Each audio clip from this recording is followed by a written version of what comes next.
Okay, EEE 3201 Microprocessor and Interfacing এই কোর্সের এটা আজকে আমাদের সেকেন্ড ক্লাস।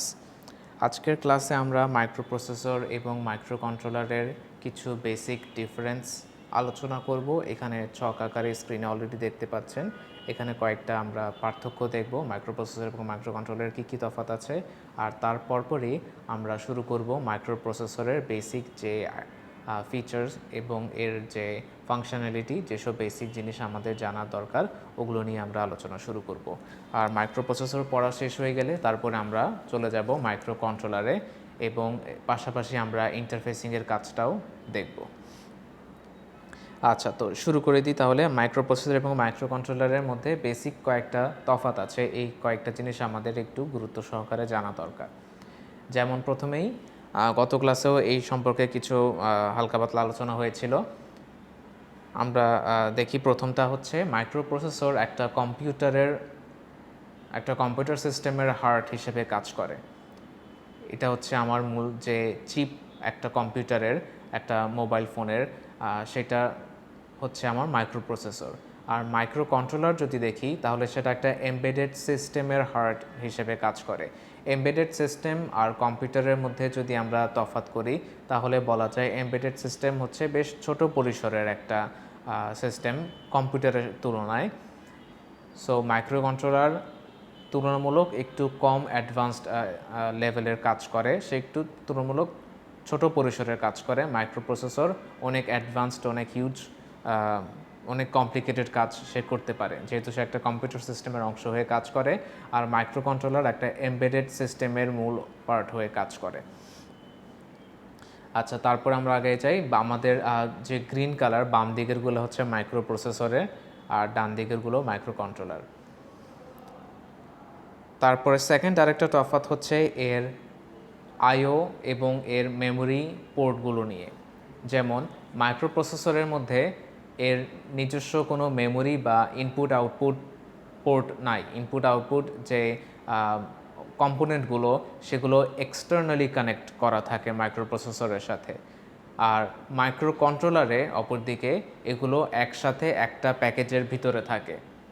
মাইক্রো কন্ট্রোলারের কন্ট্রোলিং ডিভাইসটার ভিতরেই এর মেমোরি থাকে এবং এর নিজস্ব আইও আউটপুট কম্পোনেন্টগুলো ইন্টারনালি প্রেজেন্ট থাকে।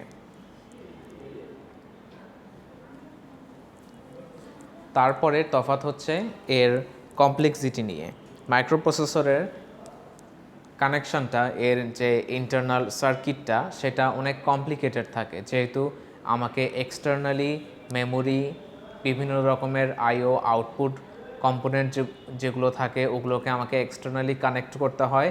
তাই এর বাইরের যে সার্কিটটা সেটা অনেক কমপ্লিকেটেড থাকে, অনেক কিছু আমাকে কানেক্ট করা লাগে, অনেক বেশি ওয়্যারিং লাগে, তাই একটু কমপ্লিকেটেড হয়ে যায়। তুলনামূলকভাবে মাইক্রো কন্ট্রোলার এ কারণে লেস কমপ্লেক্স, যেহেতু অনেকখানি কাজ অলরেডি ভিতরেই করে দেওয়া আছে। অর্থাৎ আমার চিপ এর সাথে আমার অন চিপ মেমোরিও থাকবে, এর সাথে আমার আইও আউটপুট কম্পোনেন্টগুলো ভিতরে একসাথে ইন্টারনালি কানেক্ট করা আছে। সুতরাং আমার বাইরের ওয়্যারিংয়ের জটিলতাটা তুলনামূলক কম। এই কারণেই মূলত আমরা এমবেডেড সিস্টেমে মাইক্রো কন্ট্রোলারগুলো ইউজ করি, যেহেতু আমার অনেকখানি কাজ কমে গেল ইন্টারনালি মেমোরি আইও পোর্ট এগুলো ইন্টারনালি কানেক্ট থাকার কারণে।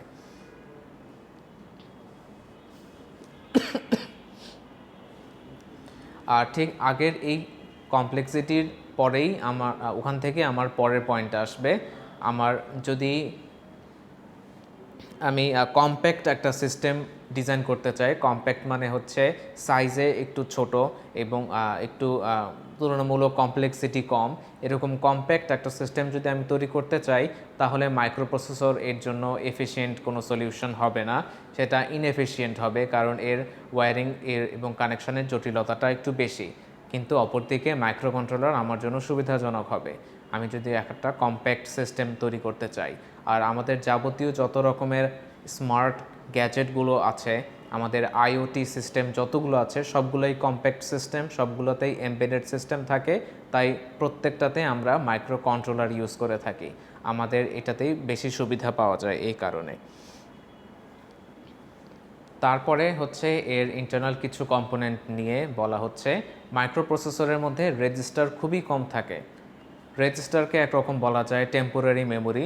বেশিক্ষণ সে ইনফরমেশন ধরে রাখে না, সে আপডেট করতে পারে, কিছুক্ষণ পরপরই সে ইনফরমেশনগুলো আপডেট করে।